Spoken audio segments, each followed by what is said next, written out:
Je voudrais vous parler globalement de l'envers de la dette, mais ce titre, l'envers de la dette, on pourrait dire c'est l'escroquerie de la dette. C'est-à-dire comment, en fait, ce qu'on prétend être une dette de l'Afrique vis-à-vis de l'Occident, ou vis-à-vis de la France, c'est exactement l'inverse. C'est exactement l'inverse, et cette dette, elle n'est pas d'abord économique, elle est d'abord politique. C'est-à-dire que je vais vous parler de politique. Je suis un économiste, parce que j'ai fait de l'économie il y a un peu plus de 35 ans, parce que je pensais que c'était comme ça qu'on luttait contre les problèmes d'injustice, d'inégalité, etc. Bien, aujourd'hui, je suis un économiste qui pense que ça passe d'abord par la politique, c'est-à-dire que quand vous prenez un pays comme le Cameroun, par exemple, qui est un pays riche, extraordinairement en ressources matérielles et en ressources humaines, son seul problème, c'est pas la richesse, c'est la légitimité du pouvoir. Si vous avez un pouvoir qui passe son temps à détruire tout ce que les gens fabriquent et à organiser la corruption, comment voulez-vous qu'un peuple s'en sorte? Donc les problèmes sont des problèmes de légitimité, et vous allez voir pourquoi ces problèmes de légitimité se posent. Alors avant de vous parler de la France-Afrique, je vais vous parler un tout petit peu de l'historien de longue période Fernand Braudel, qui est le plus grand historien du XXe siècle, qui a beaucoup écrit sur la Méditerranée, vous le savez sans doute, parce que ça va nous éclairer sur les enjeux, et notamment sur ce qui est arrivé à l'Afrique. Braudel décrit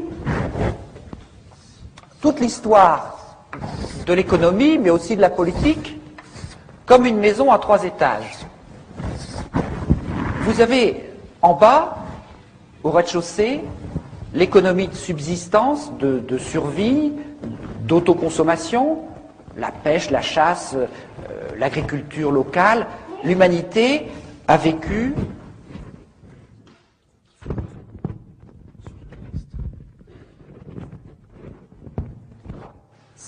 l'humanité a vécu pendant plus d'1 million d'années exclusivement dans ce rez-de-chaussée. Et puis progressivement, il y a eu ce qu'on appelle l'échange local. L'image la plus achevée, c'est l'échange ville-campagne au Moyen-Âge, avec les gens qui allaient de leur campagne jusqu'à la ville dans la journée et qui rentraient le soir, et on voit bien la place du marché, etc., etc. Donc cet échange local, il a commencé il y a 10 ou 15 000 ans, il se poursuit toujours, et puis ensuite Braudel parle de l'échange au loin.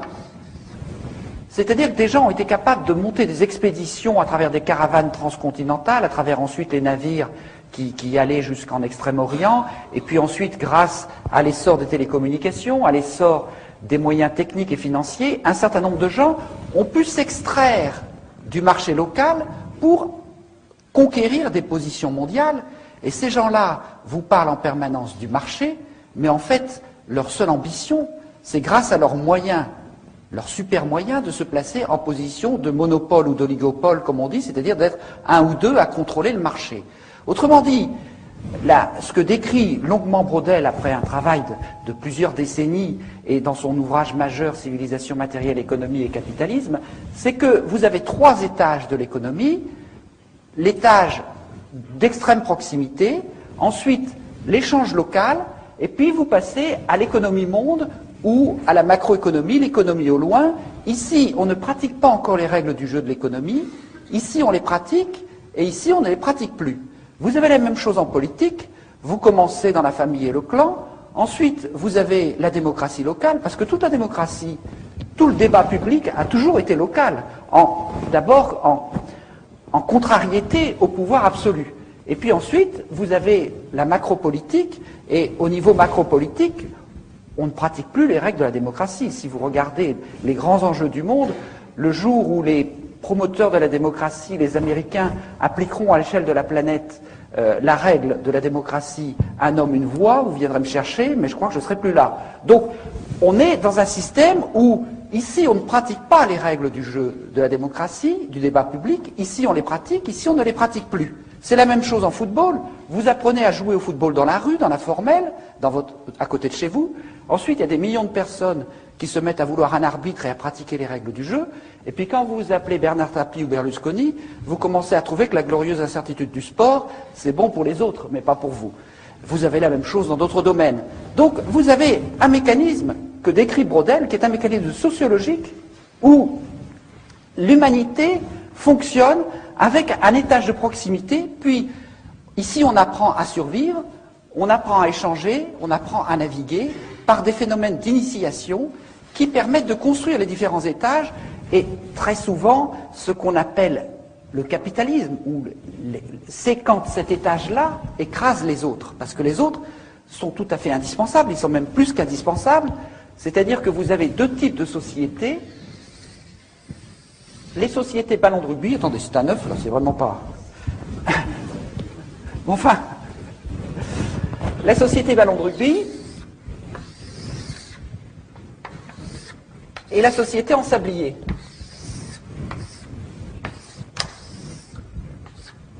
La société ballon de rugby, c'est les sociétés, j'aurai l'occasion d'y revenir parce que je terminerai, après vous avoir décrit des choses assez horribles, je terminerai sur une note positive. La société ballon de rugby, c'est quand l'étage intermédiaire, qui est l'étage des règles du jeu, est dilaté, de telle manière que les gens ne sont pas enfermés dans les ghettos du rez-de-chaussée, et les femmes qui, dans beaucoup de civilisations et dans une grande partie de l'histoire, ont été cantonnées au rez-de-chaussée, n'accédant pas à l'échange, qu'il soit économique ou politique, dans ces systèmes où on a pu dilater l'étage des règles du jeu, elles ont la possibilité d'accéder à cet étage, et inversement, si l'étage des règles du jeu est dilaté, eh bien, il arrive à fonctionner en contre-pouvoir pour empêcher le double langage de l'étage supérieur d'être excessif ou de délirer. C'est-à-dire que quelque part, on empêche que ces gens qui sont là et qui en permanence font le contraire des règles du jeu qu'ils prétendent faire appliquer, puissent exagérer. Quand la confiance se perd, c'est-à-dire que quand dans les règles de l'économie, de la politique, de la science, du sport, de la nourriture des bovidés, etc., tout commence à se perdre, les gens se disent « mais je ne vais pas être le dernier à ne pas tricher ». Et à ce moment-là, l'étage intermédiaire qui est dilaté par la confiance dans les règles du jeu se crève comme un ballon et on passe dans le système en sablier. C'est-à-dire qu'il n'y a plus un cycliste qui croit qu'on peut courir sans être dopé. Et par conséquent, on passe dans ce domaine-là. Autrement dit, si vous voulez, ce qui fait qu'il y a une démocratie, qu'il y a un développement, etc., suppose qu'il y ait une confiance dans un minimum de règles du jeu, et quand ces règles du jeu sont trop atteintes, on passe dans des sociétés extrêmement violentes où il y a des très riches, il y a des très pauvres, et les très riches gagnent au détriment des très pauvres. Alors, pour comprendre l'enjeu que je vais vous raconter maintenant sur l'envers de la dette en Afrique, il faut voir ce qui s'est passé depuis l'an 1000.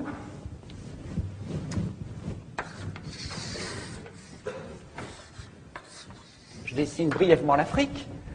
En l'an 1000, les Africains, ils naviguaient jusqu'en Chine.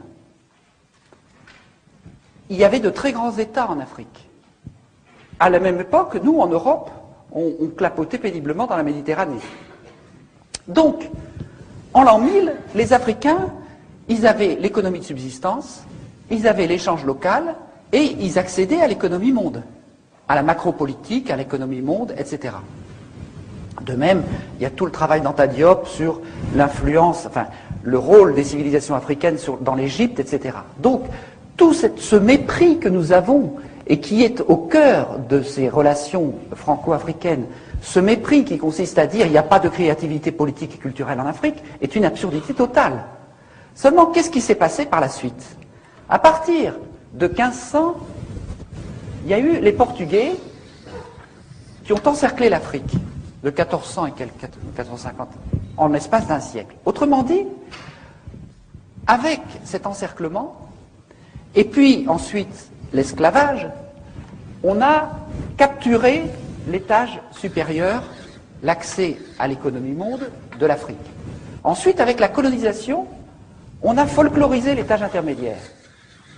On l'a aliéné, l'étage de l'échange local. Et l'Afrique n'a réussi à survivre à ces 3 ou 4 siècles d'agressions épouvantables qu'en se repliant sur le rez-de-chaussée du clan, de la famille, en hypertrophiant les solidarités de cet étage. Donc ça a été quelque chose de formidable pour l'Afrique, parce que quelque part, c'est ce qui lui a permis de survivre. Et ces solidarités-là sont très importantes. J'ai écrit tout un livre sur ce fonctionnement à partir de Braudel, et on s'aperçoit bien que, en permanence, c'est de là que tout repart, c'est là que sont les gènes des civilisations, c'est de là que les valeurs d'une société peuvent repartir. Qu'est-ce que c'est que conquérir l'indépendance à partir de 1960? C'était pour les Africains reconstruire les étages qui avaient été détruits par la colonisation et l'esclavage. Et donc vous allez voir que tout ce que je vais vous expliquer maintenant de la France-Afrique, ça a été un jeu depuis 40 ans qui a consisté en permanence, par toutes sortes de moyens politiques, économiques, barbouzards ou idéologiques, de faire retomber en permanence l'Afrique dans ce niveau-là, en lui disant vous n'êtes pas capable de déployer des règles du jeu, qu'elles soient économiques, politiques, culturelles, à ce niveau-là, ni d'accéder à l'économie monde. Et donc c'est cela l'enjeu dont je vais vous parler maintenant assez brièvement. Qu'est-ce que c'est que la France-Afrique? La France-Afrique, c'est ce qui a été mis en place en 1960, au moment où De Gaulle, à cause de la pression de l'histoire, a dû accorder l'indépendance aux pays d'Afrique. Il a à ce moment-là décrété une nouvelle légalité internationale, l'indépendance. Et en même temps, il a chargé son bras droit, Jacques Foccart, de faire exactement l'inverse. Pour 3 ou 4 raisons. D'abord, pour maintenir le rang de la France à l'ONU avec un cortège d'États clients, pour maintenir l'accès aux matières premières stratégiques, le pétrole, l'uranium, ou aux matières premières juteuses comme le bois, le cacao, etc., pour maintenir le financement de la vie politique, parce que je vous parlerai tout à l'heure des chiffres de détournement de la rente pétrolière ou du bois, etc., ça représente des centaines de milliards. Et les affaires dont on vous parle en France, ce sont des lotos paroissiaux par rapport aux financements politiques qui viennent de l'Afrique. Alors, ça c'était la troisième raison. Et la quatrième, qui m'est apparue plus récemment à travers un certain nombre de travaux historiques, c'est le rôle de sous-traitant de la France dans la guerre froide au service du camp occidental, c'est-à-dire empêcher une partie de l'Afrique de basculer du côté du camp communiste. Donc, pour ces 4 raisons, De Gaulle demande à Jacques Foccart de faire exactement l'inverse de ce qu'il dit. Alors, c'est là qu'il faut comprendre le problème. C'est que si on décrète une nouvelle légalité internationale et qu'on fait exactement le contraire, ce qu'on fait est illégal, ne peut être fait que de manière occulte, cachée. Et c'est pour ça que toutes ces relations franco-africaines sont très majoritairement cachées aux yeux du public, parce qu'elles sont inavouables, puisque la nouvelle légalité, c'est l'indépendance. Autrement dit, la France-Afrique, c'est comme un iceberg. Vous avez 10% d'émergés, la France, patrie des droits de l'homme, meilleure amie de l'Afrique, généreuse, etc., toute une face immaculée dans la relation franco-africaine, et vous avez 90% d'immergés, qui est la réalité profonde de la réalité franco-africaine, qui est le système mis en place par Jacques Foccart et qui visait à maintenir la dépendance. Quels étaient ces moyens inavouables? Je vais très vite parce que je voudrais ensuite passer à l'actualité et puis aux enjeux actuels. Quels étaient les moyens parallèles, illégaux, inavouables de tenir cette relation franco-africaine? Le premier, ça a été de faire un grand ménage pour choisir des chefs d'État amis de la France, souvent d'ailleurs avec la nationalité française, parfois tout simplement des agents des services français comme Omar Bongo, qui vivent souvent en France d'ailleurs, tous ces gens-là. Donc on a choisi des proconsuls à la peau noire. On les a choisis comment? D'abord par une guerre civile épouvantable au Cameroun, qui a fait entre 100 000 et 400 000 morts, une guerre digne du Vietnam qui ne figure dans aucun manuel d'histoire. Ensuite, en assassinant les chefs d'État légitimes élus par la population, comme Sylvanus Olympio au Togo, qui a été assassiné par 4 sergents-chefs revenant de la guerre d'Algérie, dont l'un d'entre eux est toujours au pouvoir, Eyadema, tout cela sous la supervision de l'officier français qui était chargé d'assurer sa sécurité.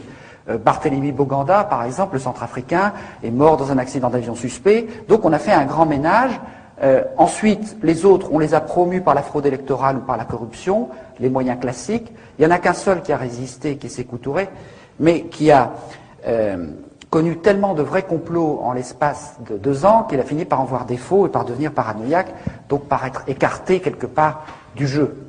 Donc on a mis en place un certain nombre de chefs d'État amis et on a pu tenir ce système par un ensemble de mécanismes parallèles que je n'ai pas beaucoup le temps de décrire, mais sur lesquels on reviendra si vous voulez. C'est une présence mercenaire, mais ces mercenaires comme Bob Denard, c'était déjà des vrais faux mercenaires, puisque chaque fois qu'il avait un procès, l'ensemble des services secrets venait dire « Mais Monsieur Denard travaille pour vous, pour nous. Ce n'est pas un mercenaire, c'est un corsaire de la République. » Donc on voit bien que c'était des moyens occultes qui en fait ne trompaient pas grand monde. Mais il y a d'autres moyens beaucoup plus subtils, beaucoup plus forts. C'est les entreprises faunées des services secrets français, notamment Elf, dont le Floch Prigent, l'ancien PDG, nous explique simplement que Elf, c'était le faux-nez des services secrets français, c'est-à-dire que les dizaines, les centaines de milliards prélevés sur le pétrole, entre le prix d'achat très, très faible et le prix de vente, et aussi avec les quantités de cargaisons non déclarées, une cargaison non déclarée, ça fait chaque fois 150 millions de francs. Bon, tout cet argent a permis de mener un certain nombre d'actions secrètes, par exemple la guerre de la France contre le Nigeria, cette fameuse guerre du Biafra pour conquérir la partie pétrolière du Nigeria, mais aussi tout un tas de coups d'État, de guerres civiles, de trafic d'armes, dont je vais vous parler tout à l'heure. Et tout cela a été alimenté par un certain nombre de circuits financiers parallèles, par les surfacturations des gros chantiers, par un certain nombre de petites entreprises de sécurité dans l'environnement pétrolier qui faisaient payer 3 fois leurs prestations et qui étaient dirigées par des gens comme Denard. Donc la différence servait à leurs bonnes œuvres. Ou bien les missions de coopération, nous en avons eu la preuve, avaient des petites sociétés barbouzardes qui leur facturaient 3 fois le prix pour se mettre de côté la différence et puis pouvoir mener leurs actions parallèles. Donc on a mis tout un tas de mécanismes qui permettaient de pomper le fric, si vous voulez, des pompes à fric, qui permettaient de tirer une bonne partie de la substance de la rente des ressources africaines et de l'extraire, notamment, grâce au franc CFA. On vous dit toujours le franc CFA, c'est un cadeau fait à l'Afrique. Le franc CFA, ça veut dire colonie française d'Afrique, je vous rappelle. Bon. Le franc CFA, étant donné que c'est un franc convertible, ça permettait de manière très simple que quand on faisait un don ou un prêt à l'Afrique, eh bien l'avion repartait aussi vite de Yaoundé ou de Lomé pour aller en Suisse, et là les billets neufs, grâce à la convertibilité du franc CFA, étaient transformés en devises et partagés entre le décideur français et le responsable africain. Une partie de la dette de l'Afrique qui s'explique comme ça. Bon, mais c'est vrai, ça c'est le mécanisme le plus simple, il y en a d'un peu plus compliqué, c'est toujours le même principe. La convertibilité du franc CFA a été l'instrument le plus sûr d'extraire une grande partie des ressources de l'Afrique, et quand je parle de la rente des matières premières, il faudrait rajouter la rente de l'aide publique au développement, parce que si nous en sommes arrivés là, c'est que pendant 10 ans on s'est battu pour faire en sorte que les 40 milliards d'aide publique au développement de nos impôts, que nous croyons servir pour l'aide publique au développement, aillent au moins en partie à destination. Et quand on s'est aperçu que ce n'était pas possible, on s'est dit, il y a quand même un vrai problème. Il y a 98% de ces 40 milliards qui servent à autre chose qu'à lutter contre la pauvreté. Il y en a la moitié qui est détournée, une autre moitié qui sert des objectifs de prestige ou de politique d'influence, et il y en a à peine 2% qui sert à lutter contre la faim ou les problèmes de pauvreté. Nous avons fait une statistique qui montre que quand vous comparez l'aide publique française par habitant avec la richesse d'exportation des pays, eh bien plus le pays est riche, plus il est aidé. Alors, on ne va pas vous dire que c'est pour lutter contre la pauvreté. Plus il est pauvre, moins il est aidé. On voit bien à quoi ça sert et où va l'argent. Je n'ai pas le temps de développer ça, mais il faut bien voir que toute cette politique qui a été mise en place, donc à la fois de pillage par des moyens occultes, de présence barbouzarde. Alors, chaque chef d'État avait à côté de lui un officier de la DGSE qui était chargé de veiller à la sécurité de ce chef d'État ou le débarquer du jour au lendemain quand il avait cessé de plaire. À Namani Diori au Niger, par exemple, le jour où il est venu l'idée de vendre de l'uranium à autre chose que la France, il a été débarqué immédiatement. Quand Denard a débarqué aux Comores en 1995, il y avait des officiers de la DGSE qui étaient chargés de la protection du président en place. Eh bien, ils se sont retirés pour laisser partir le président, parce que ce président-là, Johar, avait cessé de plaire.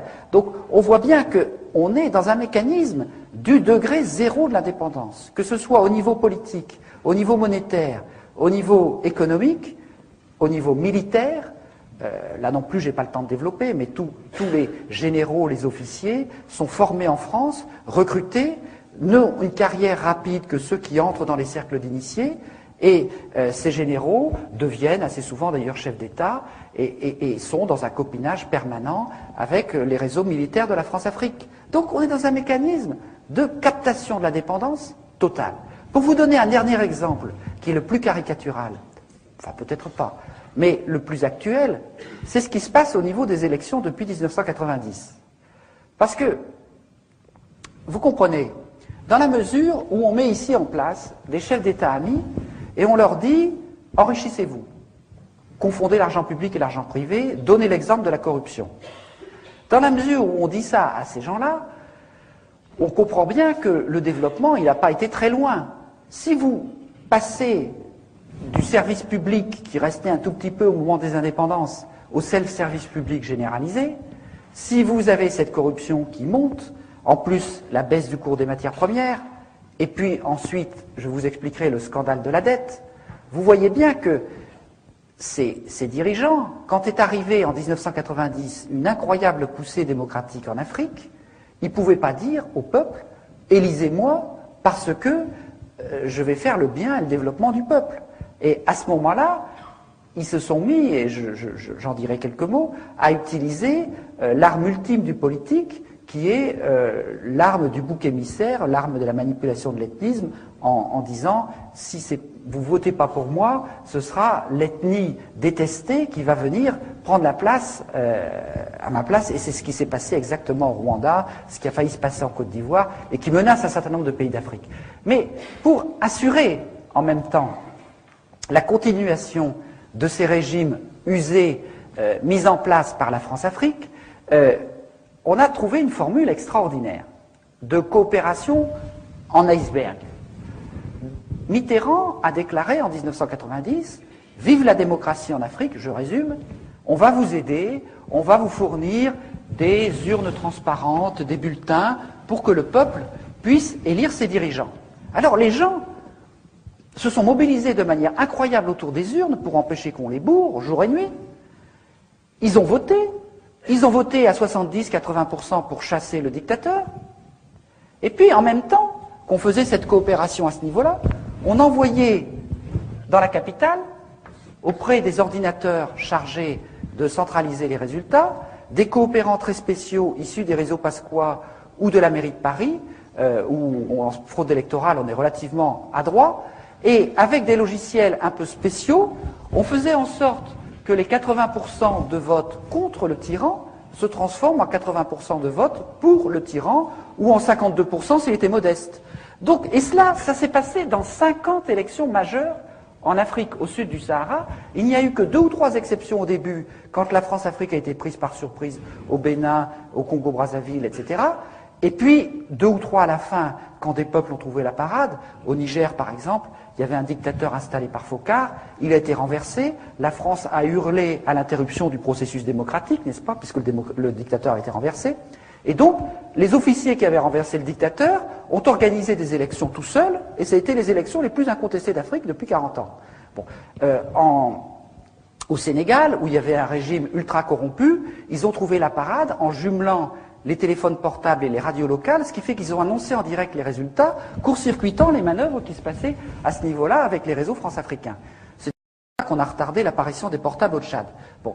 Donc, on a mis en place un tas de systèmes qui permettaient, et c'est le cas, je ne vais pas vous détailler toutes ces élections, mais ceux qui connaissent un peu l'Afrique le savent, ça a été le cas au Cameroun, au Gabon, au Togo, à Djibouti, en Mauritanie, encore récemment au Bénin, et c'est ce qui est en train de se jouer à Madagascar, où il se passe des choses absolument extraordinaires ou monumentales, où il y a un mouvement depuis 3 ou 4 mois pour affirmer la légitimité d'une élection contre une pseudo-légalité d'une commission constitutionnelle totalement bidon. Et si le peuple de Madagascar gagne, c'est quelque chose de très important pour l'Afrique parce que ça va donner des tas d'idées à beaucoup de gens. Donc je vous invite vraiment à soutenir le combat du peuple malgache parce que c'est un combat absolument décisif pour l'Afrique. Parce que c'est un combat pour essayer de vaincre cette fatalité imposée de l'extérieur. Et vous vous observerez bien entendu que la France prétend qu'il faut défendre la légalité dans l'affaire. Bon, la France, pour ça, pourquoi? Parce que Madagascar a des émeraudes, parce que Madagascar a un tas de choses qui passent toujours pour le financement des partis politiques. Alors, je continue sur cette affaire. Je voudrais, parce qu'on a assez peu de temps et je voudrais laisser du temps pour le débat, vous parler de l'envers de la dette et vous en parler à partir de deux cas exemplaires qui sont le Congo-Brazzaville et l'Angola. Et puis ensuite, je vais vous montrer comment on est en train de passer de la France-Afrique à la mafia-Afrique, c'est-à-dire une forme de mondialisation de ces phénomènes. Et puis je terminerai par un aspect beaucoup plus positif, c'est-à-dire comment on peut inventer une nouvelle solidarité internationale. Alors, le Congo-Brazzaville. La dette, d'abord. La dette, après toutes ces magouilles, ces manœuvres que je vous ai décrites, les appétits se sont aiguisés parce qu'il y avait de la corruption, il n'y avait plus assez d'argent dans la rente des matières premières. Et donc, à la fin des années 70, on a trouvé une idée absolument géniale. On a dit aux Africains, écoutez, on va vous faire une aide publique au développement supplémentaire formidable. On va vous prêter à 1, 2 ou 3%, par exemple, alors que le taux du marché est à 10 ou 12%. Et la différence, on va dire, c'est cadeau, c'est de l'aide publique au développement. Donc, on va vous prêter à tout va. Sauf que, on a prêté pourquoi? La moitié, comme je vous le disais, est repartie directement en Suisse ou dans les paradis fiscaux. L'autre moitié a servi à des projets somptuaires, des palais, aménager le Boeing de Bongo, etc., etc. Ou ça a servi également à ce qu'on appelle les éléphants blancs, c'est-à-dire des projets dont le seul intérêt était d'être des gros chantiers pour des entreprises françaises. Des projets facturés 3 fois, recommencés 5 fois, ou par exemple un hôpital dont le coût de fonctionnement est supérieur au budget de la santé du pays, donc il ne fonctionnera pas, ou un IUT dont le coût d'entretien est supérieur au budget de l'éducation, donc il ne sera pas entretenu. Tout un tas de choses qui sont complètement à côté des nécessités du développement, et quand vous vous retrouvez 15 ans plus tard à devoir rembourser de l'argent qui était soi-disant cadeau, mais qui est quand même une dette, avec quoi allez-vous le rembourser? C'est-à-dire que cet argent, les gens n'en ont jamais vu la couleur. Alors ça, c'est le phénomène, j'allais dire, ordinaire. Avec le cas du Congo-Brazzaville, on passe à une échelle qui est encore beaucoup plus incroyable. Beaucoup plus incroyable. Parce que là, on a un phénomène que je voudrais que vous arriviez à comprendre, parce qu'il est un petit peu extraordinaire. C'est que on a un pays qui a du pétrole. Alors, depuis qu'il a du pétrole, la France-Afrique, ELF, etc., lui prend son pétrole. Elle lui prend son pétrole, il y en a un tiers au moins qui n'est pas déclaré, qui passe au noir. L'or noir passe au noir. Dans des cargos qui vont se vendre sur les marchés parallèles. Jamais le gouvernement congolais n'a eu la possibilité de savoir combien il y a de pétrole qui sortait de chez lui. On lui donnait de temps en temps une feuille de papier avec 3 chiffres. Bon. Avec interdiction d'aller vérifier. Bon. Donc, le pétrole, on lui pompe son pétrole. Et puis, à la place de ça, qu'est-ce qu'on fait? On fait de la dette. On dit aux gens, écoutez, endettez-vous, on va vous faire un château à Paris, on va vous donner de l'argent par là, etc. Et donc, on fait ce qu'on appelle des prêts gagés sur le pétrole. On a vendu le pétrole pour 10 ans, 15 ans, tout le pétrole à venir. Et avec ça, ces prêts gagés, on vous explique qu'on passe par 30 ou 40 intermédiaires. On fait le tour de tous les paradis fiscaux. Chaque fois, il y en a un qui prend 1 ou 2%. Chaque fois, ça augmente la dette. Et puis, ensuite, on revend la dette, etc., etc. Et puis, c'est comme des œufs en neige. On vous a fait une dette au départ sur du pétrole que vous allez extraire dans 5 ans. Et cette dette, à force de se monter comme des œufs en neige, elle se multiplie par 3, 4, etc. Et vous vous retrouvez avec un des pays les plus riches d'Afrique, qui est le Congo-Brazzaville, qui, à la fin, a une dette qui est égale à 3 fois sa production annuelle globale, son PIB, comme on dit. Donc, vous avez quelque chose d'extraordinaire. On vous prend le pétrole, et à la place, au lieu de vous mettre de l'argent, on vous prend de l'argent. On vous enlève 3 fois l'argent.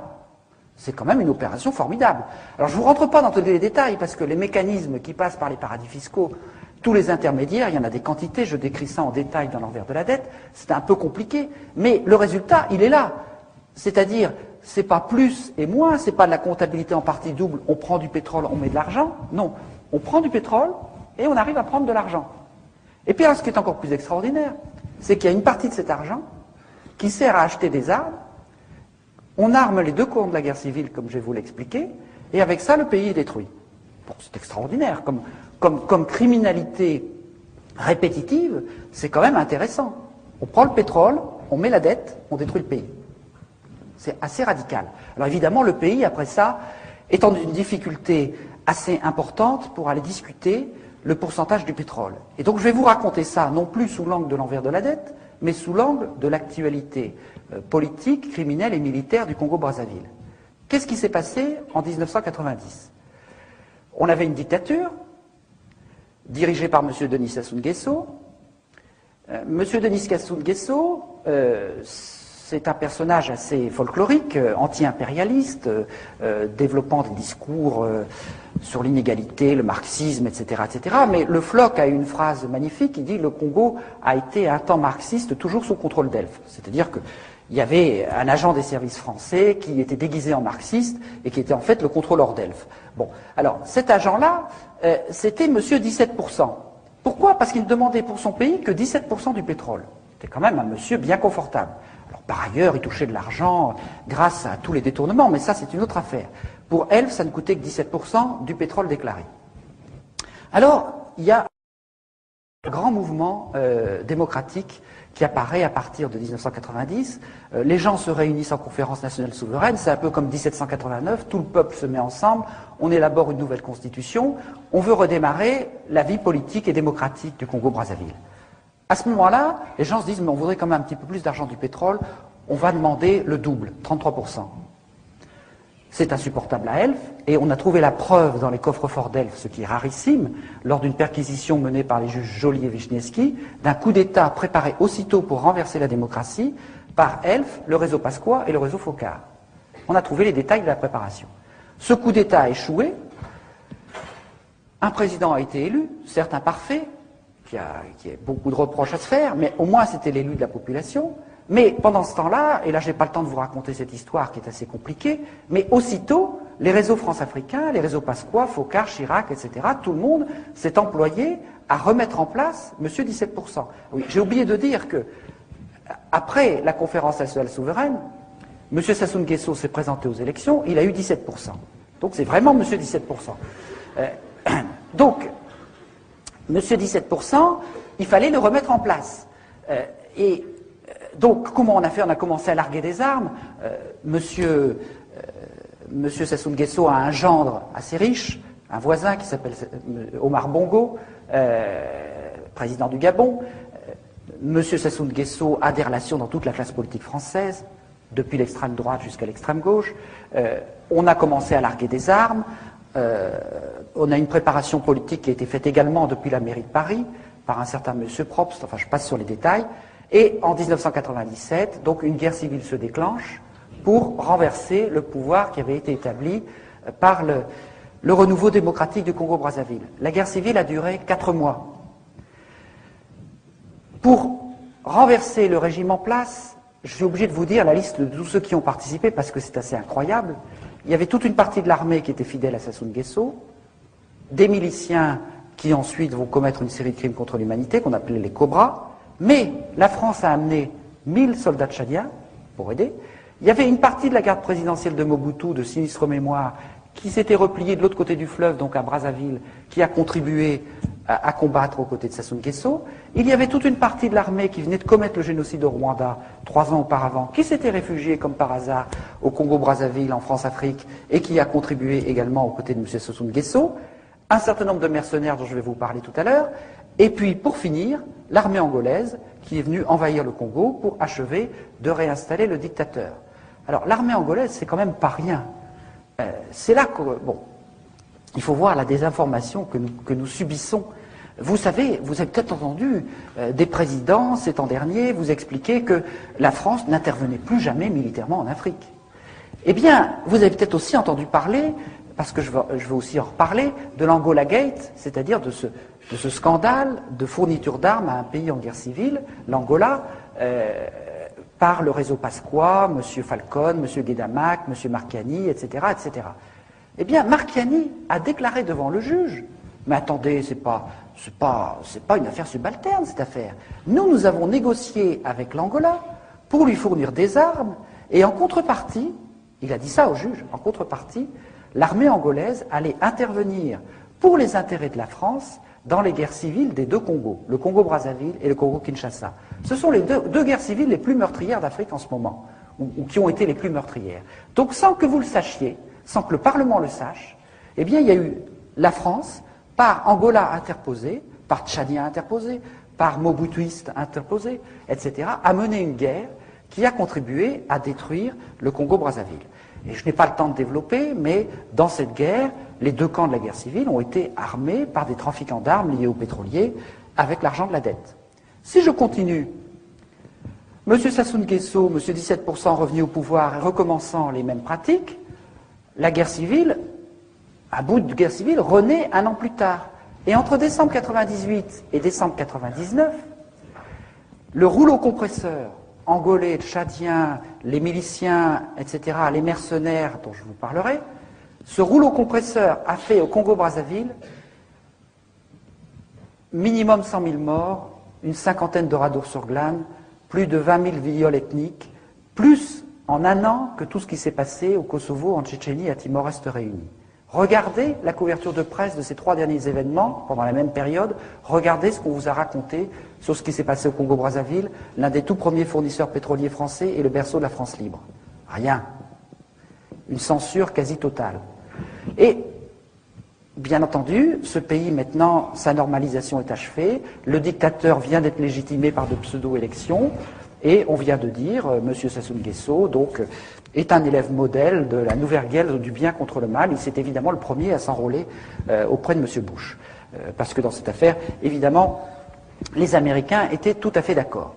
Alors, simplement, pour vous donner encore un tout petit exemple, j'ai essayé d'accélérer parce que j'ai beaucoup de choses à vous dire, mais pour vous donner un tout petit exemple du fonctionnement de la France-Afrique, dans cette affaire-là, il y a eu tout un tas de mercenaires français, et ça c'est quelque chose de très inquiétant pour la démocratie, parce que tous les grands pays occidentaux, aujourd'hui, pour ne plus intervenir militairement officiellement, sont en train de développer dans des proportions considérables des sociétés de mercenaires qui pourront échapper aux lois de la guerre, mais qui sont en fait complètement contrôlées par les services secrets.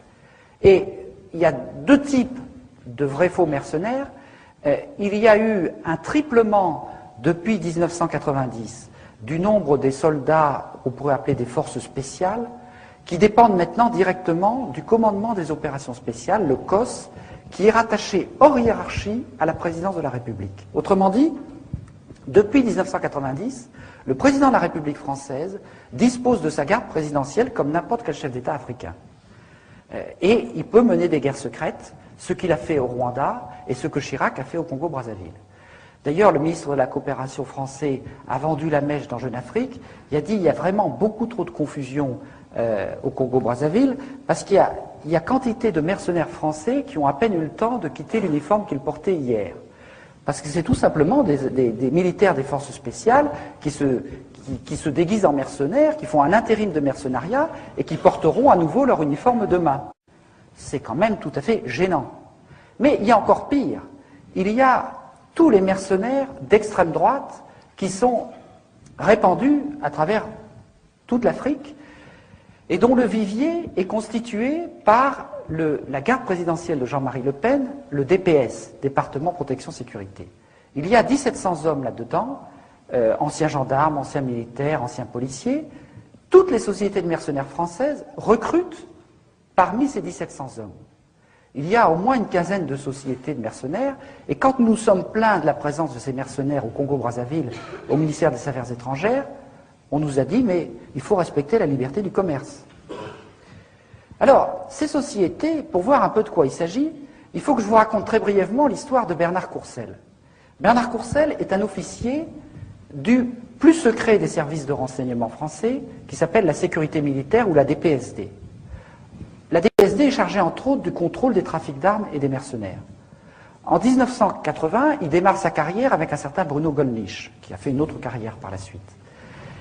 Bernard Courcelles, chargé de contrôler les mercenaires, il crée sa société de mercenaires avec son frère, qu'on verra ensuite dans les 15 années à venir.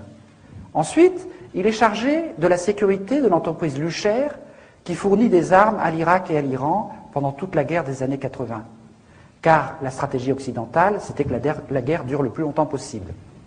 Ensuite, je passe quelques épisodes, en 1990, il devient en quelque sorte le garde du corps de Madame Mitterrand-Bis, Anne Pajot. Madame Mitterrand-Bis était conservatrice du musée d'Orsay, et pas du Quai d'Orsay, pardon.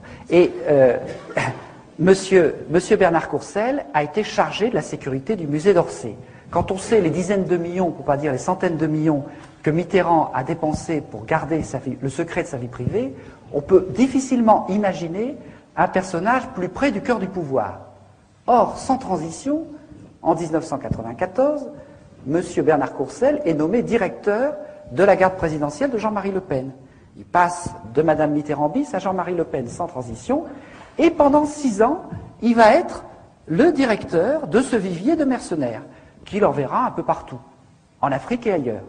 En 1999, il devient directeur de la garde présidentielle de M. Sassou Nguesso au Congo-Brazzaville, qui venait de commettre une série de crimes contre l'humanité, et 2 mois plus tard, directeur de la sécurité des installations pétrolières françaises au Gabon, un poste tout à fait marginal. Donc vous voyez cette espèce de glissement entre Mitterrand, les trafics d'armes, les mercenaires, la garde présidentielle de Le Pen, la sécurité des installations pétrolières, ça a quelque chose de tout à fait hallucinant.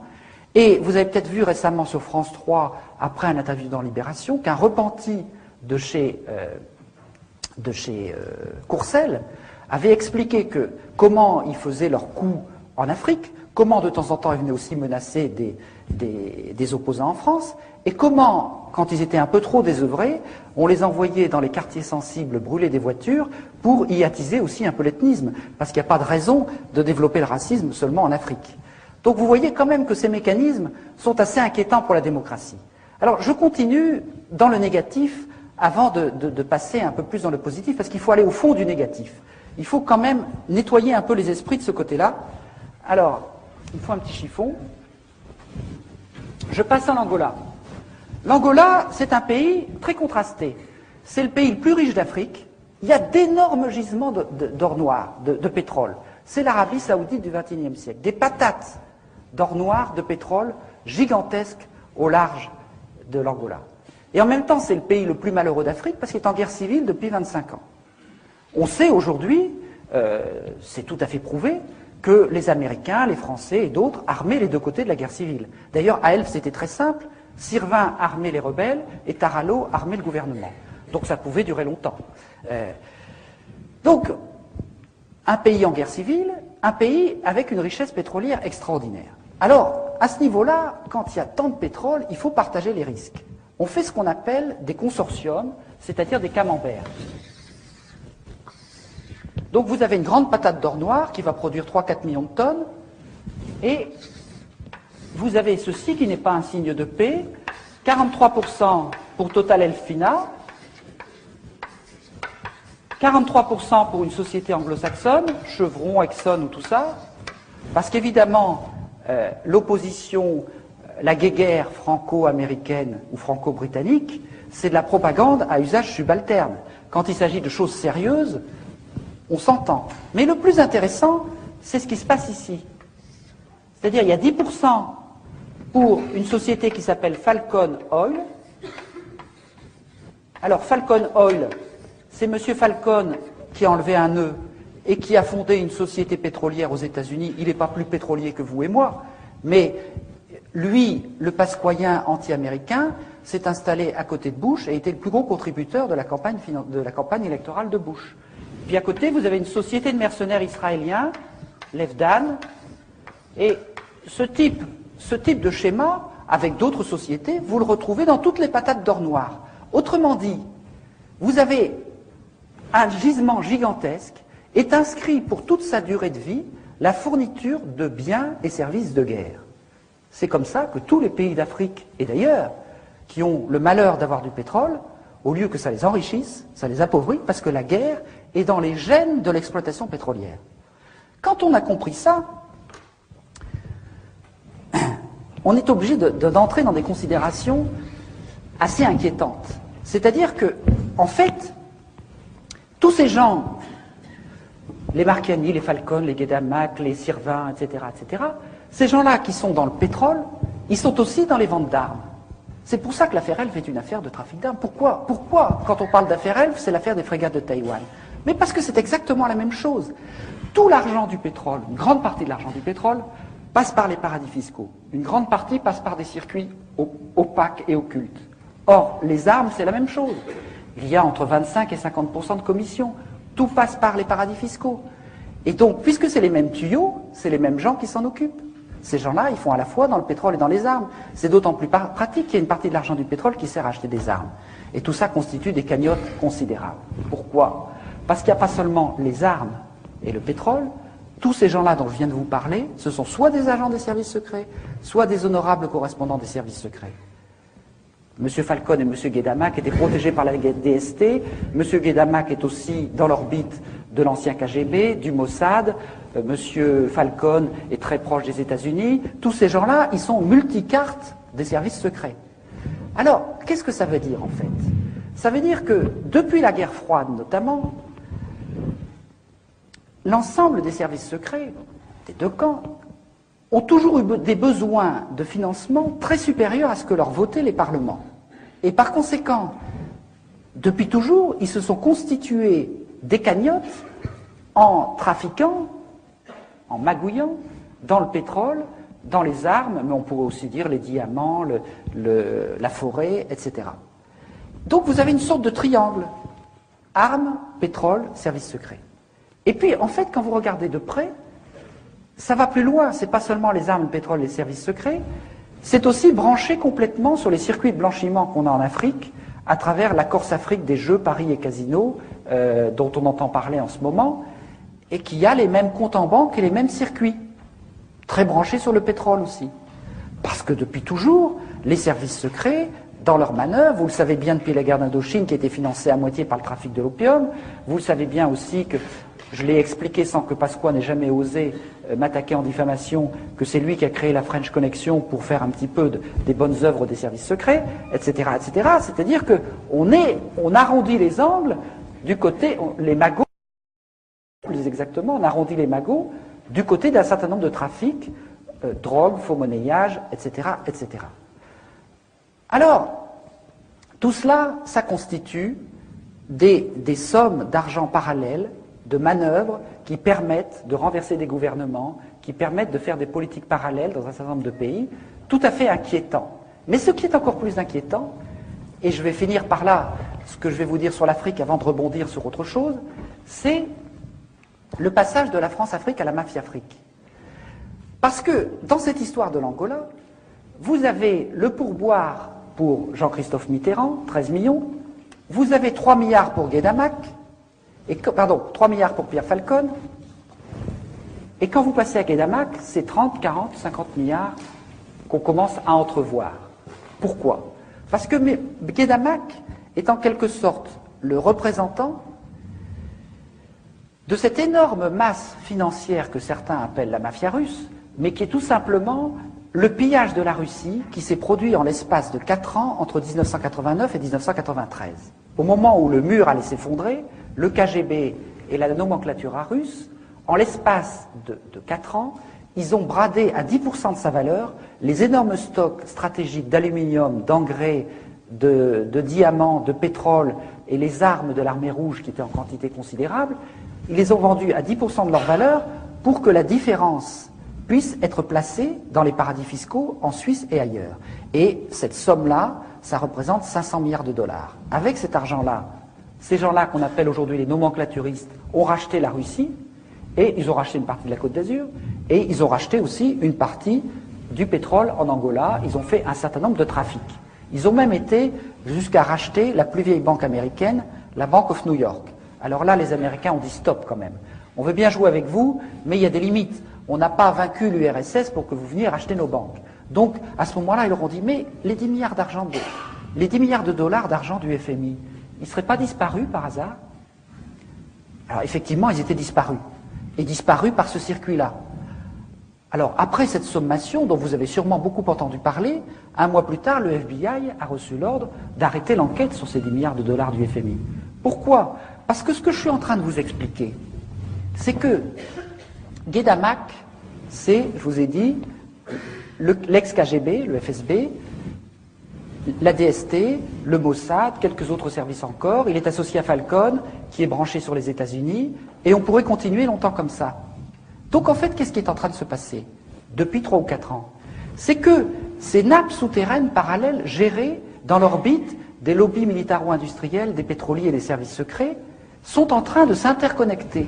On a une mondialisation des phénomènes de criminalité financière ou d'argent parallèle des différentes nationalités. Et c'est ça qui est en train de se passer à travers des personnages comme Guédamac, qui est en quelque sorte le porte-parole de la masse financière russe. Donc on s'aperçoit qu'on est en train d'assister à une espèce de prise de contrôle extrêmement dangereuse, parce que la France-Afrique, qu'est-ce que c'était? C'était une raison d'État mise en place par De Gaulle avec des pratiques de voyous, des pratiques illégales de voyous. Mais quand vous avez des gens qui pendant 40 ans font des pratiques de voyous, eh bien ils deviennent des voyous. Un Sirvin, qui est un honorable correspondant des services secrets, il dit, mais j'ai de quoi faire 20 fois sauter la République, j'ai de quoi me payer toute la classe politique, ce qu'il a fait. Donc ce n'est plus la classe politique qui commande aux services secrets, c'est ces gens-là qui se mettent à commander à la classe politique. Donc tout ça est extrêmement inquiétant par rapport à notre démocratie, outre que ça contribue à détruire l'Afrique et à lui coller des dettes qui n'ont ni queue ni tête. Bon. Mais je voudrais maintenant terminer assez rapidement en passant sur l'enjeu politique majeur qui est derrière tout ça. Derrière tout ça, il y a d'abord le problème de l'accélération incroyable de la délinquance, de la criminalité financière, de la dérégulation financière, qui est en train de constituer un gouvernement parallèle du monde. Bon. Et une partie des événements récents s'explique aussi par cela. J'espère que certains d'entre vous ont lu Révélation ou la boîte noire, parce que tout ça est parfaitement expliqué là-dedans. En fait, tout cela, la criminalité financière, peut paraître mystérieux, mais ce n'est pas si compliqué que ça. En fait, qu'est-ce qui est en train de se passer dans cette mondialisation négative? C'est que, autrefois, pourquoi avons-nous été capables de dilater cet espace intermédiaire, je vais y revenir tout à l'heure, de construire des biens publics en France, etc. C'est parce que quand dans un État-nation, il y a des gens qui fraudent ou qui font de l'escroquerie, la police, la justice ou le fisc a la possibilité d'aller contrôler leurs comptes en banque. Aujourd'hui, c'est totalement impossible dans le cadre de la mondialisation. Le juge Van Ruymbeck vous explique qu'un mafieux qui place 10 millions de dollars d'argent de la drogue en Suisse, à Genève ou à Lugano, en 24 heures, il crée 4 sociétés écrans dans 4 paradis fiscaux, il fait 4 virements, et si un juge vient le savoir par miracle, il lui faut 1 an et demi pour remonter chaque virement. C'est-à-dire 6 ans pour remonter ce que quelqu'un a déplacé en 24 heures. Par conséquent, on est dans un système d'impunité totale. Et il n'y a aucune raison que ça s'arrête.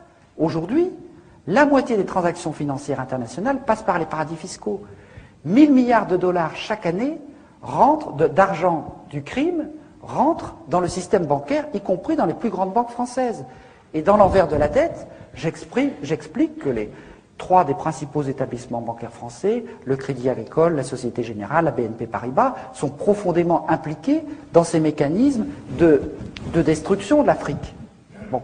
Donc, vous voyez que on est dans un mécanisme totalement dérégulé, et ce que vous explique très bien Denis Robert dans ses livres Révélation et la boîte noire, c'est que tout ça n'est pas si mystérieux que ça, qu'on peut d'ailleurs probablement lutter contre assez facilement, parce que tout ça est rassemblé dans 2 chambres de compensation mondiales, l'une à Bruxelles, l'autre à Luxembourg, qui s'appelle Euroclear et Clearstream, et que dans ces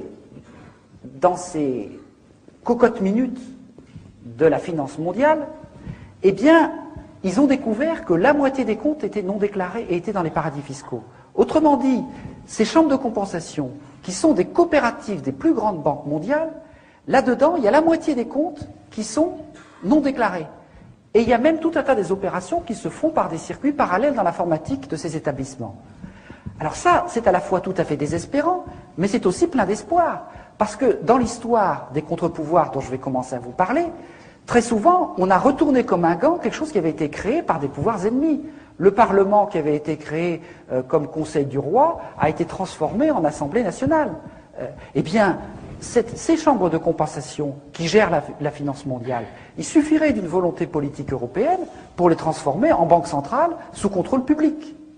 Et à ce moment-là, on aurait les traces de toutes les opérations de criminalité dont je viens de vous parler, et je n'ai malheureusement pas le temps de vous expliquer que nous sommes en train de découvrir, avec les gens qui se battent contre la dette, tout un tas d'instruments juridiques qui permettent de faire des procès à ceux qui ont accordé la dette pour montrer non pas qu'il faut remettre la dette, mais que la dette est nulle pour toutes sortes de raisons juridiques. Il y a tout un tas de précédents juridiques qui ont été trouvés et qui montrent qu'on peut tout à fait attaquer les différents éléments de la dette devant des tribunaux occidentaux et qu'on a des chances, en fonction d'un certain nombre de précédents historiques et juridiques, de pouvoir montrer que toute cette escroquerie est nulle juridiquement.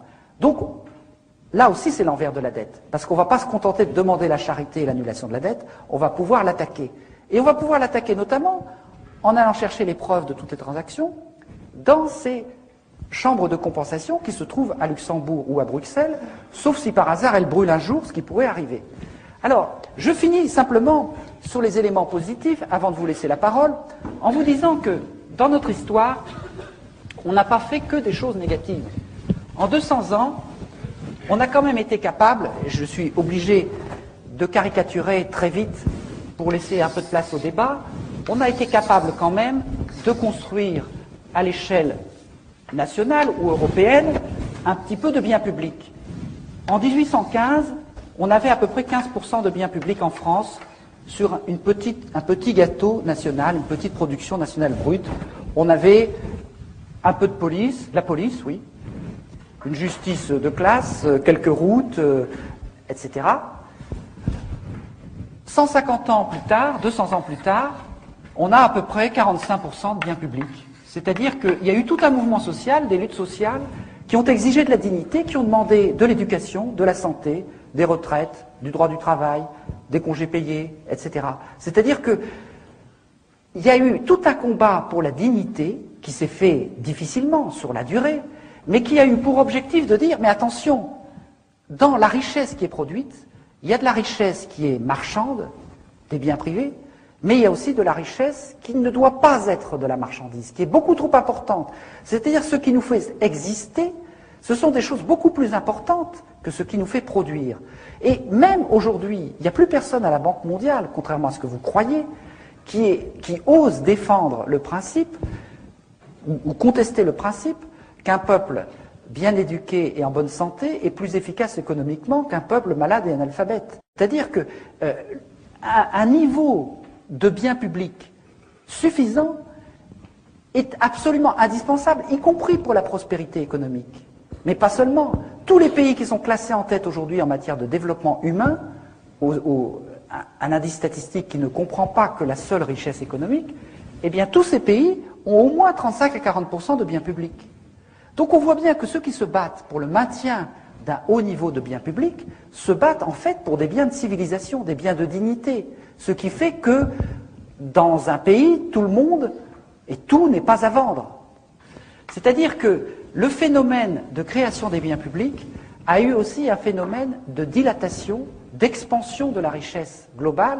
Et contrairement à tous ceux qui prétendaient que ce n'était pas possible de payer la santé, l'éducation, les congés payés, etc., ça a développé tout un tas d'activités qui fait qu'en fait, aujourd'hui, y compris la richesse privée, est plus importante que quand on avait moins de biens publics. Eh bien, quel est l'enjeu au niveau international? Aujourd'hui, au niveau international, on a 0,3% de biens publics à l'échelle mondiale. Quelque chose de ridicule. On va devoir, de manière absolument indispensable, si on veut combattre l'effet de serre, si on veut combattre les grandes épidémies, si on veut assurer la sécurité alimentaire, une justice pénale internationale, combattre la pollution des océans, on va devoir créer du bien public à l'échelle mondiale, y compris aussi pour réguler la criminalité financière. En même temps, les deux jeunes Guinéens qui, en s'envolant dans une soute d'avion, il y a 2 ans, ont dit aux dirigeants d'Europe, nous sommes des êtres humains, nous avons droit à l'éducation et à la santé. Ils sont morts de froid, mais ils ont été enterrés comme des prophètes dans leur pays, et c'est des prophètes. Ils ont parfaitement raison. On ne pourra pas ne pas leur donner raison. C'est inévitable. Donc, nous allons conquérir, tous ensemble, des biens publics à l'échelle mondiale. Et ça change totalement le principe de la solidarité internationale. Parce que là, ce n'est pas nous qui allons les aider à travers une espèce d'aide au développement néocoloniale, plus ou moins charitable et plus ou moins détournée. Ceux qui vont se battre pour conquérir du bien public parce qu'ils ne l'ont pas, eh bien, en fait, c'est eux qui vont nous aider. Parce que c'est eux qui vont initier un jeu à somme positive par rapport à une humanité qui aujourd'hui va droit dans le mur en confinant ses richesses à un tout petit nombre. Donc on se rend compte que la perspective d'une construction des biens publics à l'échelle mondiale, sur laquelle nous avons beaucoup travaillé et qui est beaucoup plus accessible que vous ne pensez, parce que nous avons dans notre mémoire le souvenir de la manière dont nous les avons conquis, eh bien, cette construction des biens publics à l'échelle mondiale renverse complètement la perspective de la solidarité internationale. Et à partir de là, j'en viens maintenant tout de suite à ma conclusion, si un Jean-Christophe Mitterrand, qui plaide son innocence dans tous les sens du terme, est capable de planquer 13 millions de francs en Suisse pour ne pas payer l'impôt, ça veut dire que bientôt il n'y aura plus que les pauvres et les imbéciles pour payer leurs impôts, c'est-à-dire pas grand monde. Qu'est-ce que c'est que ça ici? C'est pas la quête à la sortie des églises, c'est le fisc. Le fisc, c'est une œuvre de civilisation. Il n'y a pas de bien public s'il n'y a pas un petit peu de solidarité collective. Qu'est-ce que c'est que les paradis fiscaux? C'est la destruction du fisc, c'est-à-dire la destruction de tout ce que nous avons conquis en 2 siècles. Donc vous voyez aujourd'hui clairement que les paradis fiscaux, ce n'est pas seulement par là que s'en va tout le sang et toute la richesse de l'Afrique, c'est aussi par là qu'est en train de se détruire tout ce que nous avons conquis de notre côté. Et par conséquent, pour ceux qui avaient un petit peu perdu leur boussole en matière militante, nous savons maintenant clairement ce que nous ne voulons et ce que nous ne voulons pas. Si nous voulons des biens de civilisation, c'est-à-dire des biens publics, eh bien, en même temps, nous savons que nous devons combattre ce qui les détruit, c'est-à-dire la criminalité financière.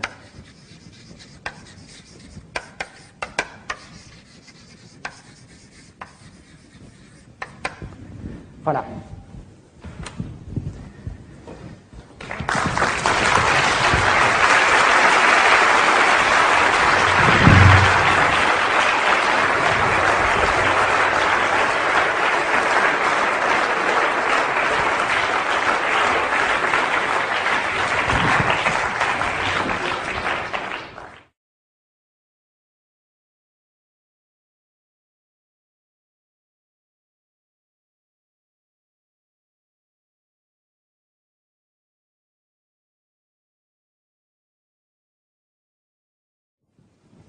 Bon, je vais d'abord répondre à ces 2 questions parce qu'elles sont importantes et elles vont ensemble.